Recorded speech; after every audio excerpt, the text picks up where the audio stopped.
ఉపరాష్ట్రపతి సిపి రాధాకృష్ణన్ సతీ సమేతంగా విజయవాడకు వెళ్తున్నారు. మధ్యాహ్నం 3:30 గన్నవరం విమానాశ్రయానికి చేరుకోనున్నారు. అక్కడి నుంచి దుర్గ గుడికి వెళ్లి అమ్మవారిని దర్శించుకోనున్నారు. ఆయన ఉపరాష్ట్రపతి పర్యటన నేపథ్యంలో మధ్యాహ్నం 3 గంటల నుంచి సాయంత్రం 5 గంటల వరకు వివిఐపి దర్శనాలను అధికారులు రద్దు చేశారు.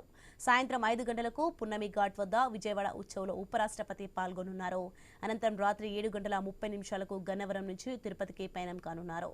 దసరా ఉత్సవాల్లో భాగంగా 3వ రోజు ఇంద్రకీలాద్రిపై అమ్మవారు అన్నపూర్ణదేవి అలంకారంలో భక్తులకు దర్శనమిస్తున్నారు.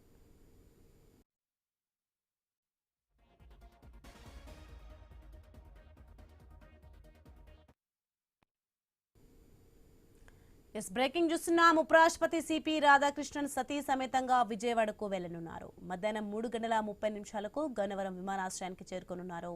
అక్కడి నుంచి దుర్గా గుడికి వెళ్లి అమ్మవారిని దర్శించుకోనున్నారు. ఆయన రైట్కి ఇదే అంశానికి సంబంధించి మరింత సమాచారం మా ప్రతినిధి కాంతి అందిస్తారు విజయవాడ నుంచి. కాంతి,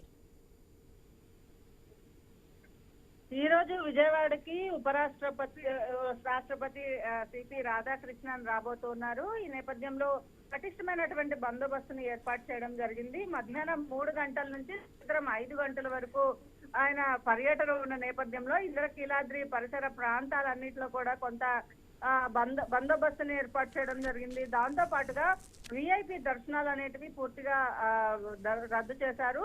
మార్నింగ్ 7 to 9 మాత్రమే విఐపి దర్శనాలకు అనుమతిస్తున్నటువంటి అధికారులు ఈవినింగ్ ఉన్నటువంటి 3 నుంచి 5 వరకు ఉన్నటువంటి విఐపి దర్శనాలన్నింటినీ కూడా రద్దు చేయడం జరిగింది. ఇక ఉపరాష్ట్రపతి వస్తున్న నేపథ్యంలో ఉత్సవ్కి సంబంధించినటువంటి కార్యక్రమంలో ఆయన పాల్గొంటారు. ఈ నేపథ్యంలో ఈ కార్యక్రమానికి సంబంధించి కూడా అన్ని ఏర్పాట్లు ఇప్పటికే అధికారులు పూర్తి చేయడం జరిగింది. మధ్యాహ్నం 3 గంటలకు ఆయన గన్నవరం విమానాశ్రయానికి చేరుకుంటారు. ఇక అక్కడి నుంచి సాయంత్రం ఏదైతే కార్యక్రమం తర్వాత ఆయన తిరుమలకి చేరుకుంటారు. తిరుమలలో ఆయన రాత్రి స్వామివారి దర్శనం చేసుకునే అవకాశం కనిపిస్తా ఉంది.